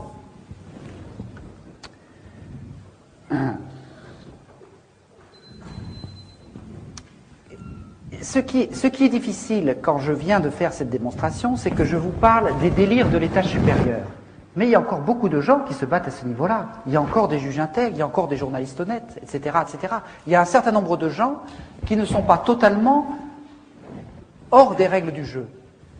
Même si par rapport à la justice et au droit, pour dire les choses autrement, la démocratie, c'est d'abord la capillarisation des contre-pouvoirs, c'est-à-dire le fait qu'à cet étage-là, un certain nombre de gens défendent les règles du jeu contre des gens qui les méprisent. Et évidemment, si les contre-pouvoirs disparaissent, il n'y a plus de démocratie. Or aujourd'hui, ce que j'explique dans mon dernier livre Noir Chirac, c'est que Chirac a partie liée totalement avec ceux qui sont en train de verrouiller très rapidement 2 des contre-pouvoirs majeurs qu'il y a en France, c'est-à-dire la justice et les médias, la haute hiérarchie judiciaire et la propriété progressive d'un certain nombre de médias, l'un des derniers épisodes étant le Figaro, conquis par Serge Dassault, l'héritier du lobby militaro-industriel, mais c'est pas fini. Donc on voit bien que à la fois, aujourd'hui, on assiste à des choses qui donnent un espoir formidable. Hier, dans Le Monde, vous avez vu, nous avons créé une association avec Maître Bourdon, qui m'a défendu contre les chefs d'État, et cette association a porté plainte au nom de 7 paysans camerounais dont les plantations ont été massacrées par un exploitant forestier français. Et en fait, on en a tout à fait le droit, puisque Rougier est de droit français. Et par conséquent, nous avons créé une association pour porter les plaintes des gens qui sont victimes au Sud des sociétés françaises. Et c'est tout à fait possible. Mais il y a beaucoup d'autres choses dans le même genre. Pour la première fois, un trafic d'armes a été dénoncé par un petit juge, comme on dit. Qu'est-ce qui est en train de se passer? Il y a 40 ans, Maître Jacques Vergès inventait la stratégie de rupture pour défendre les Algériens colonisés qui se battaient pour leur indépendance en disant « Nous contestons radicalement la justice française ». 40 ans plus tard, Maître Vergès a changé de camp et avec les avocats des puissants, il est obligé d'inventer une stratégie de rupture pour essayer de déstabiliser les juges, Courroy, Van Humbeck ou les autres, qui sont en train de combattre les puissants. C'est quand même étonnant, c'est un signe d'espoir, ça. Quelque part, la justice aurait-elle commencé à changer de camp? Mais je pourrais vous donner des tas d'exemples. Il y a aujourd'hui tout un tas de procédures contre Sassou Nguesso, contre un certain nombre de dictateurs africains qui sont en train de naître à partir comment dire, des lois internationales sur les crimes contre l'humanité, des lois de compétences universelles, etc. Si vous voulez, le problème, ce que je voudrais vous expliquer, mais je n'ai pas beaucoup de temps, c'est que, en fait, dans la lutte entre la mondialisation mafieuse, criminelle ou des puissants et la mondialisation des règles du jeu, la première, c'est comme un moteur au kérosène. C'est-à-dire, elle part à toute allure parce qu'elle saisit les opportunités. Et en fait, les gens comme vous et moi, les gens de la société civile qui se battent pour défendre un certain nombre de choses, c'est comme un moteur au diesel. Ils démarrent avec un temps de retard, ils attendent de s'apercevoir que c'est insupportable pour réagir. Mais rassurez-vous, dans l'histoire, les moteurs au diesel vont beaucoup plus loin que les moteurs au kérosène. C'est-à-dire que quelque part, ils commencent à comprendre, et je pourrais vous donner des milliers d'exemples, ils commencent à saisir les mécanismes, et à ce moment-là, la situation se retourne. Regardez tout ce qui s'est passé autour des paradis fiscaux. Il y a 3 ans, on aurait parlé des paradis fiscaux. Il y a à peine un Français sur 10 qui savait ce que c'était. Dans 2 ans, on fait un référendum en Europe pour ou contre les paradis fiscaux. En partie grâce à vous, on gagnera le référendum contre les paradis fiscaux. J'en suis sûr. Parce que leur nocivité est en train de se connaître de plus en plus grâce à des organisations comme ATTAC, dont nous sommes cofondateurs, qui font un travail assez formidable à ce sujet. Je prends par exemple le problème du scandale du non-soin des Africains malades du sida. Bon, tout le monde pensait qu'il était impossible de faire quoi que ce soit. Le lobby pharmaceutique, c'est sans doute l'un des lobbies les plus puissants au monde en termes de corruption. Et il y a 3 ou 4 petites associations qui ont dit, mais si on prive les Africains de médicaments, ça veut dire que le lobby pharmaceutique est un marchand de mort. Et ils ont dit, marchand de mort, marchand de mort, marchand de mort, marchand de mort. Mais le lobby pharmaceutique, c'est un fonds de commerce. Si lui, dont le fonds de commerce est marchand de vie, on lui dit marchand de mort, marchand de mort, marchand de mort, marchand de mort, qu'est-ce qu'il fait? Il recule, il recule, il recule, et il n'a pas fini de reculer, il a commencé de reculer. On a trouvé la faille, parce qu'on a trouvé la faille dans le double langage. Autrement dit, les armes pour lutter, les armes du moteur diesel, sont beaucoup plus importantes que vous ne l'imaginez, et il n'y a pas lieu de désespérer, et je vous assure qu'il y a, en matière de justice, des tas d'armes. Le comité pour l'abolition de la dette du tiers-monde a trouvé quelque chose de formidable.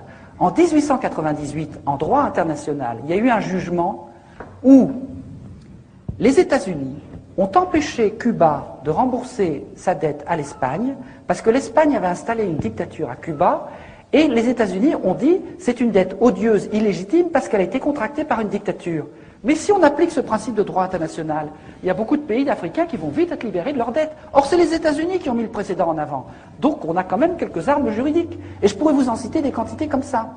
Donc, il ne faut pas du tout jeter le manche avant la cognée. Il faut se dire, on a démarré plus tard, mais regardez le forum de Porto Alegre, le forum de Davos. C'est vraiment le concentré de l'étage supérieur. En 2 ans, Porto Alegre a ridiculisé Davos. Et c'est pas fini. Donc, il ne faut pas désespérer.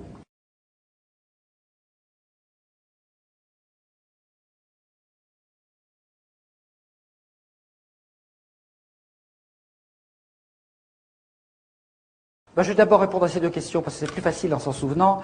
D'où vient l'information? L'information, elle est accessible. Même les services secrets vous disent qu'il y a 90% de l'information qui vient des sources ouvertes. Il suffit de faire un travail de chercheur d'or, de dépouiller l'ensemble de la presse française et étrangère. Alors la presse française, il y a une bonne partie des informations, mais vous savez, c'est comme certains poissons dont raffolent les Japonais. Quand vous connaissez bien les désinformateurs, c'est souvent là qu'il y a la meilleure information. Donc il suffit d'isoler le poison et on trouve un certain nombre de choses. Donc vous avez toute la presse française, toute la presse étrangère qui n'a pas du tout les mêmes biais que la presse française, Pas toujours. Et puis, on peut se constituer au fur et à mesure un certain nombre d'amis à travers le monde, journalistes, experts, défenseurs des droits de l'homme. Et enfin, depuis 10 ans, il y a des milliers d'Africains qui sont venus nous dire ce qui se passait chez eux et qui ne pouvaient pas publier. Et quand on croise ces 4 sources, on arrive à se faire une idée assez précise quand même de la situation. Sur les causes internes, vous avez tout à fait raison d'évoquer ça parce que j'étais tellement pressé d'arriver à la fin que j'ai oublié une précaution oratoire que j'utilise chaque fois, c'est de dire que je n'allais pas beaucoup parler des causes de la responsabilité des Africains dans cette situation, non pas qu'elle ne soit pas aussi importante, mais parce qu'on vous en parle tout le temps, et qu'il me semblait utile de faire l'information sur dont on ne vous parle pas, c'est-à-dire les responsabilités de l'extérieur. Mais ce serait évidemment une forme de néocolonialisme à l'envers que de dire que les Africains n'ont pas une part importante dans cette situation. Alors, à ce propos, je voudrais dénoncer 2 armes extrêmement importantes, 2 armes idéologiques très importantes du néocolonialisme en Afrique. Et une troisième. La troisième, c'est le mépris, mais j'en ai déjà parlé. C'est-à-dire que quand vous discutez avec des gens qui opèrent ces manœuvres de la France-Afrique ou de la mafia-Afrique, ils ont un mépris incroyable de l'Afrique, un mépris invraisemblable. Ils disent l'Afrique c'est une page blanche, on peut faire ce qu'on veut, il n'y a pas de créativité politique et culturelle, etc. Ce qui est une connerie monumentale, c'est quand on connaît l'histoire de l'Afrique, mais en même temps, il y a un certain nombre d'Africains qui finissent par le croire. Et ça, se libérer de l'effet miroir de ce mépris, c'est un premier point extrêmement important. Le deuxième point, c'est que je vous ai expliqué qu'après la colonisation et l'esclavage, l'Afrique a hypertrophié ses solidarités de proximité. Elle doit reconstruire l'étage des règles du jeu et de l'échange et l'étage de son accès à la société monde. Or, il y a 2 idéologies qu'on inculque à l'Afrique et qui l'empêchent en permanence de sortir de là, qui la font retomber là-dedans. C'est l'idéologie qui consiste à dire la fatalité de la corruption. Parce que s'il y a fatalité de la corruption en Afrique, qu'est-ce que ça veut dire? Ça veut dire qu'il n'y a pas de solidarité possible hors de la famille immédiate et du clan, donc que l'Afrique n'est pas capable de reconstruire des règles du jeu, et que par conséquent elle est condamnée à être toujours dépendante et à rester enfermée dans son rez-de-chaussée. Or, il y a tout un tas de gens qui vous disent « la corruption c'est pas grave, c'est naturel, etc. etc. » Vous savez très bien que quand je dirais, ce que l'Afrique a de valeur et de tradition, ce n'est pas le pillage, le mensonge, etc. On apprend autre chose. Mais après ça, on vous dit, vous ne pouvez pas fonctionner à l'étage supérieur sans la corruption. Tant que les Africains ne combattront pas la corruption en se disant, ce langage de corruption, c'est un langage néocolonial parfait, eh bien, il y aura beaucoup de mal à en sortir. J'en ai beaucoup discuté avec les Sénégalais qui ont réussi à renverser un système illégitime, mais maintenant, ils sont confrontés à leurs propres problèmes. Comment ils vaincent la corruption? Parce que s'ils restent dans la corruption, ils ne s'en sortiront pas. Et le deuxième langage idéologique, c'est le langage de l'ethnisme. On vous dit, vous ne pouvez pas fonctionner en dehors des solidarités ethniques. Mais si vous ne pouvez pas fonctionner en dehors des solidarités ethniques, c'est que vous n'êtes pas capable de mettre en place des règles du jeu qui permettent de les dépasser. Au Congo-Brazzaville, où il y a eu, pendant les 10 premières années, quand même un véritable effort d'indépendance. Il y a eu des syndicats qui se sont créés, par exemple. Ces syndicats étaient naturellement nationaux, transethniques. Eh bien, aujourd'hui, il y a des gens qui veulent détruire les syndicats pour faire un syndicat par ethnie. Mais si on fait ça, ça veut dire qu'on enferme le pays complètement au rez-de-chaussée. Il n'en sortira plus. Donc, vous voyez bien que le langage qui enferme les gens dans la fatalité de l'ethnisme ou la fatalité de la corruption est le meilleur outil du néocolonialisme pour maintenir ces pays dans la dépendance.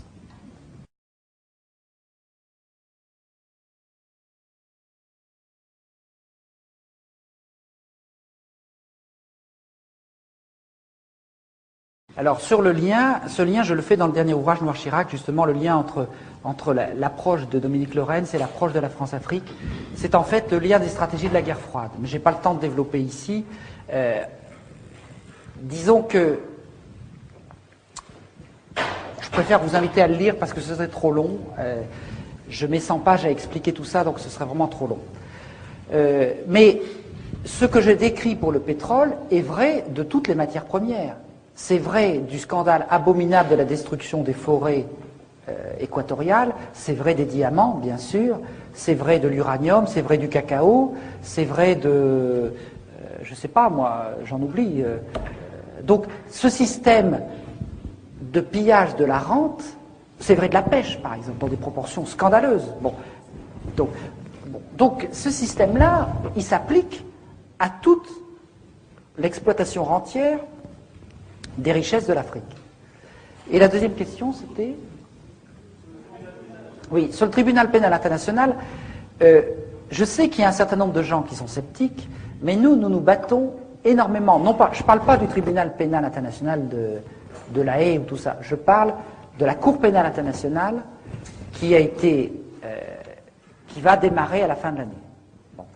Il faut savoir quand même, en termes de biens publics, c'est quelque chose d'essentiel. Quand il y a eu, en 1945, la réaction du monde entier après le génocide des Juifs, plus jamais ça, les pays ont été obligés de réunir la Convention de Genève contre le génocide.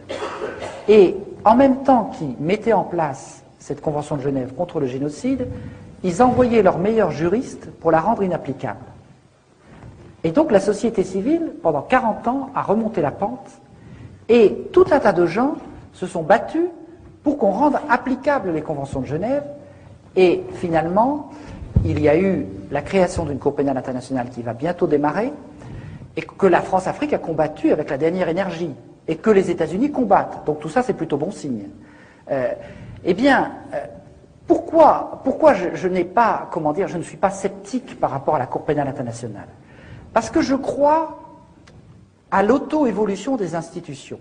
C'est-à-dire que quand on crée une institution, au début, elle est très imparfaite. Quand on a créé la justice républicaine en France, vous croyez qu'elle ne privilégiait pas les riches? Elle commence toujours de manière imparfaite. Mais quand vous créez ce genre d'institution, peu à peu se décline un langage qui s'appelle le droit, et peu à peu, on peut contester le droit, parce qu'on n'est plus tout à fait dans l'arbitraire, on est dans des procédures écrites, des procédures visibles, et donc, au lieu, si vous voulez, pour résumer, c'est un peu le sous-titre de mon dernier bouquin, c'est secret et impunité. L'impunité va avec le secret. Tout ce que je vous développe ici, c'est une perspective de biens publics. Les biens publics, ce n'est pas seulement des biens pour tout le monde, c'est des biens qui se débattent en public. Et par conséquent, une justice même imparfaite, elle se débat en public. Et quand vous êtes en public, vous gagnez déjà beaucoup de choses, parce que quelque part, vous pouvez combattre l'impunité. Et pourquoi j'écris Noir Chirac? Parce que Noir Chirac est au cœur d'un certain nombre de mécanismes secrets qui lui valent toute son impunité. Et donc, l'enjeu principal, avant d'obtenir des choses, c'est de se battre contre tous les systèmes d'oligarchie qui veulent faire fonctionner l'économie et la politique dans le secret, sans parler du militaire.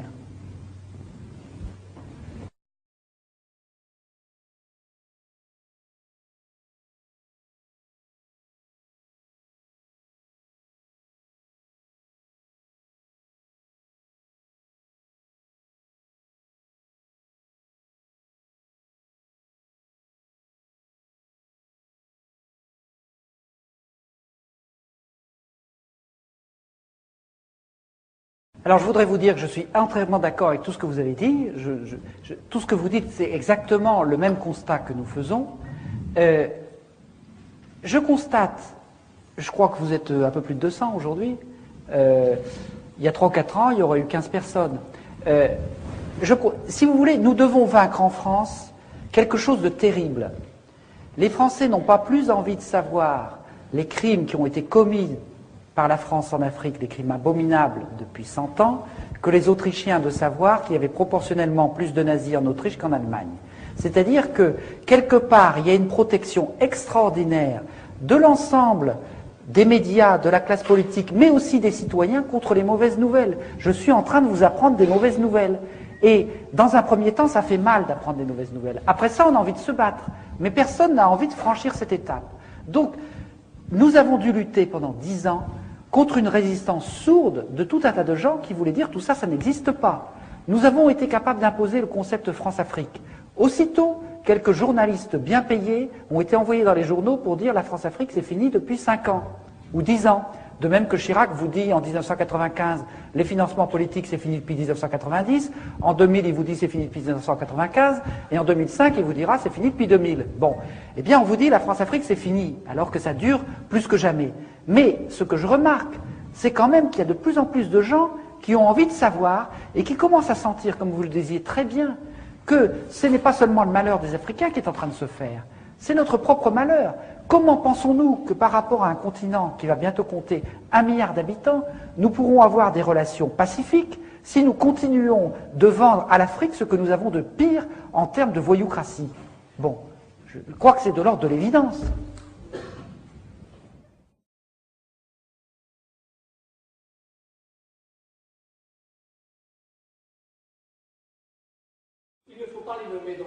Mais je vais les nommer, je vais vous le dire, puisque j'en mets un chapitre complet dans Noir Chirac, il y a toute une partie qui traite de ça nommément avec tous les gens. Bon. Donc si vous voulez, je n'ai pas peur de donner les noms. La Grande Loge nationale française, qui est la franc-maçonnerie la plus à droite, essentiellement, mais beaucoup plus. Aujourd'hui, tous les chefs d'État africains, france-africains, appartiennent à la GNF. Tous. Tous les dictateurs. Certains furent sensibles au Grand Orient, oui, avec Christian Mutfi, tout à fait. Mais ils sont tous passés à la GLNF. Et de même que les principaux responsables des services secrets, de même que les généraux qui commandent les anciennes troupes coloniales, de même que le lobby une grande partie des gens qui dirigent le lobby pétrolier, et les 3 chefs d'État qui m'ont fait un procès, Omar Bongo, Sassou Nguesso, Idriss Déby, Arkady Guédamac, dont j'ai parlé tout à l'heure, qui me fait un procès qui est un haut dignitaire de la GLNF, tout l'état-major de TF1, une grande partie de la presse régionale, etc., etc., font partie de ces réseaux d'initiés dont j'explique dans Noir Chirac qu'ils ont été constitués dans le cadre de la guerre froide. C'est-à-dire que quand il a fallu mettre en place des moyens de combattre le risque soviétique, il y a eu un service secret dans le service secret de la CIA qui s'est créé et qui a décidé de créer une sorte de chevalerie. Et cette chevalerie, ils l'ont recrutée à la fois dans certaines obédiences maçonniques très à droite, mais également dans les Rose-Croix, également dans les sectes de Templiers, la scientologie, etc. C'est-à-dire qu'il y a toute une partie sectaire initiée, mais qui n'est pas seulement la GNF, c'est aussi la mafia. La guerre froide s'est faite avec la mafia, que ce soit la mafia italienne ou la mafia corse. Et la mafia corse, on lui a attribué des fiefs en Afrique. Et il est en train de vouloir revenir en Corse. Il y a une difficulté importante, et là je tiens à être tout à fait précis, c'est que dans l'histoire de France, dans l'histoire de la démocratie, dans l'histoire de la République, la franc-maçonnerie a joué un rôle positif très important. Beaucoup des institutions républicaines, y compris de la construction du bien public, s'est fait à cause, j'allais dire, de la partie positive de l'humanisme franc-maçon. Or, ce que j'explique dans Noir Chirac, c'est que en fait, comme il y a une partie secrète et initiatique, c'est une tentation extraordinaire pour les services secrets de tenter de dévoyer cette partie-là pour faire le secret du secret. Et c'est comme ça que dans l'histoire de la franc-maçonnerie, très souvent, il y a eu des responsables des services secrets qui sont devenus grands maîtres. Il y a eu Barouin, il y a eu récemment Guglielmi, etc., etc. Et comme vous l'expliquez, l'ancien patron de la DGSE, M. Marion, a dénoncé un système... Excusez-moi, monsieur.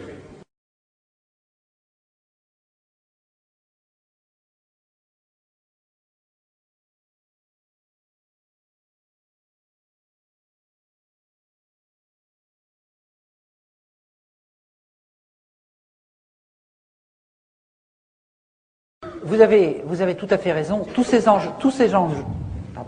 enjeux sont profondément liés. Et nous avons créé, il y a 1 an et demi, une association qui s'appelle Bien Public à l'échelle mondiale, qui a fait un travail pluridisciplinaire tout à fait remarquable pour montrer comment, ce que je vous expliquais au début, dans notre mémoire de l'humanité, on sait qu'on est capable de conquérir du bien public par un espèce de moteur à 3 temps. C'est-à-dire qu'on démarre par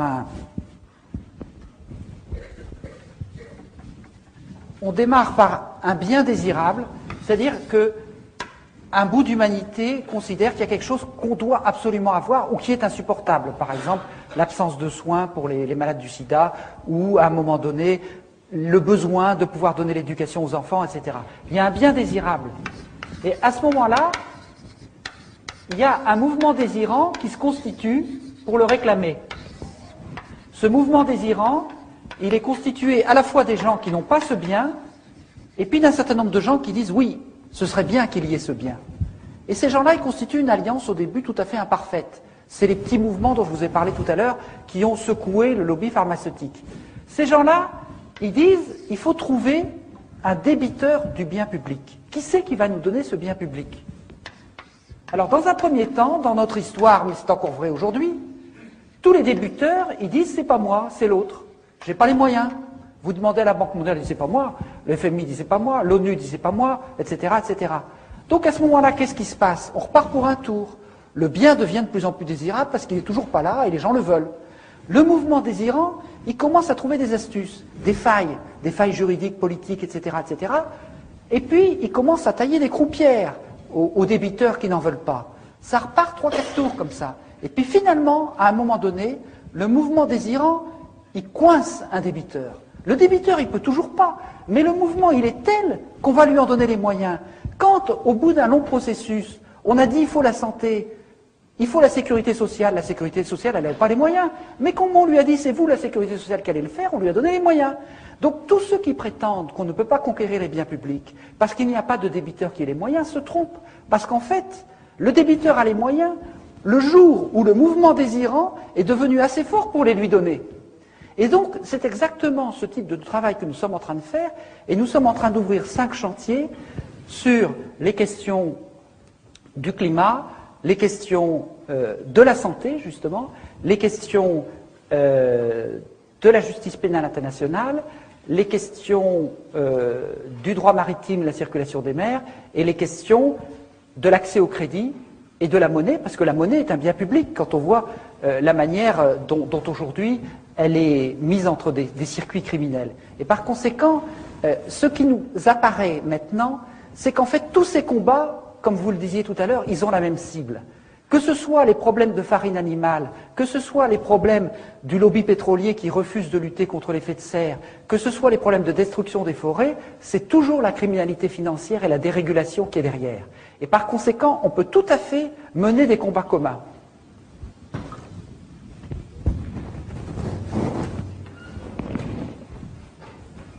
L'ethnisme, c'est d'abord la manipulation de l'ethnisme. Un tas de gens qui développent des discours ethnismes, y compris au Rwanda ou ailleurs, n'y croient pas. Mais c'est simplement que c'est une arme politique redoutable pour conserver le pouvoir. Et cette arme politique, elle a été très souvent utilisée par le colonisateur. L'IOT enseignait à tous ses disciples comment dresser les ethnies les unes contre les autres. Donc l'ethnisme, c'est d'abord une manipulation, très souvent. C'est une manipulation pour obtenir le pouvoir. Mais d'autre part, le découpage des frontières a été aussi une manipulation ethnique. C'est-à-dire le fait que ces frontières soient mal taillées, c'était également pour rendre ces pays ingouvernables. Mais en même temps, si vous vous souvenez de tous les leaders indépendantistes du début, ils étaient tous panafricains. Et aujourd'hui encore, les plus éminents esprits qui se battent contre ces problèmes, avec lesquels on peut rencontrer, discuter, ils sont tous persuadés qu'il n'y a pas d'avenir en dehors du panafricanisme, ou tout au moins d'un débordement considérable des petits pays qui ont été créés pour être invivables par le colonisateur. Si vous regardez le début de l'histoire, les Olympio, les Kwame Nkrumah, les Umniobé, etc., tous ces gens-là, ils étaient panafricanistes, et c'est Focard qui s'est battu avec Houphouët pour diviser ces pays en tout petits morceaux. Donc, aujourd'hui, quand vous voyez que dans un élan de sagesse inattendu, l'ensemble des pays d'Afrique de l'Ouest, anglophones et francophones, ont décidé de créer une monnaie commune, Focard doit se retourner dans sa tombe. Bon, je pense que ça, ce sont des choses qui vont tout à fait dans le sens de la reconquête de l'accès de l'Afrique à l'économie monde. Ça suppose de dépasser les micro-États.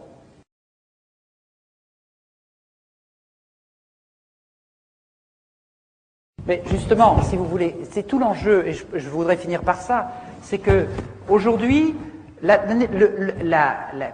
néocolonialisme a pris au moment de l'indépendance des gens qui étaient ici, fonctionnant en clan ou en famille, pour les mettre ici et pour fonctionner exactement de la même manière, en court-circuitant complètement l'émergence des contre-pouvoirs.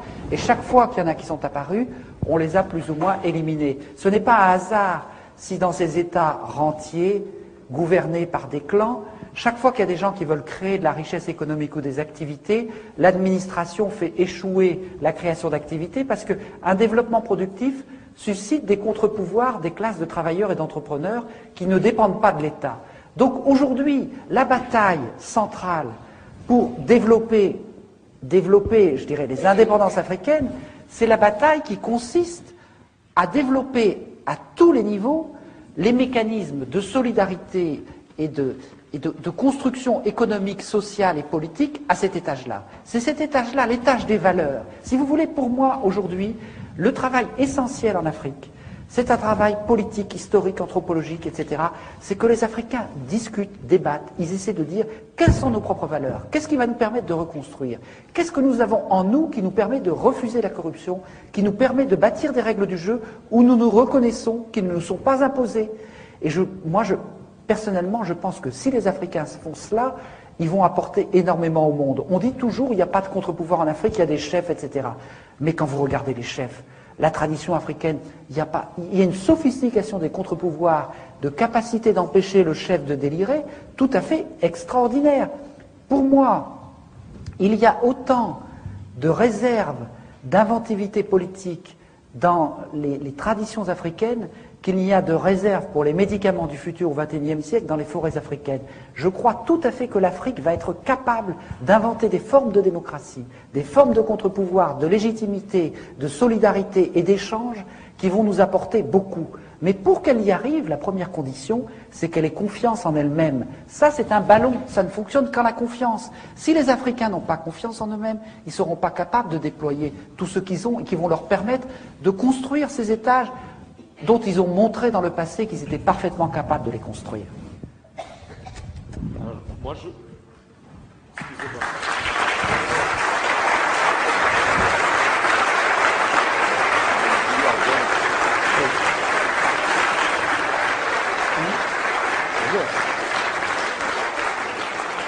Oui, je voudrais simplement, pour terminer aussi, féliciter une maison marseillaise, Agone, qui s'est lancée dans la publication très courageuse des dossiers noirs, car il faut un certain culot pour publier cette littérature.